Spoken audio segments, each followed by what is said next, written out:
Mahigit 60% ng online gambling operators ang illegal na nag-ooperate sa bansa, subalit nakabase sa labas ng Pilipinas. Ito ang inihayag ni Philippine Amusement and Gaming Corporation o PAGCOR Chairperson and CEO Alejandro Tenco sa pagpapatuloy ng deliberasyon ng House Committee on Appropriations sa 2026 proposed national budget kahapon.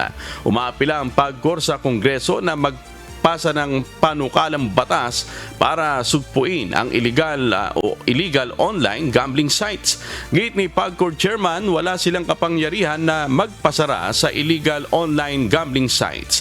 Kaya ang ginagawa nito, nakikipag-ugnayan sila sa mga kinaukulang ahensya ng pamahalaan gaya ng Department of Information and Communications Technology, Cybercrime Investigation and Coordinating Center, Philippine National Police Anti-Cybercrime Group at National Bureau of Investigation.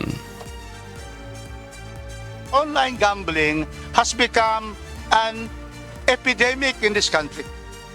So many surveys and research have shown that majority of our people in the Philippines are already into online gambling.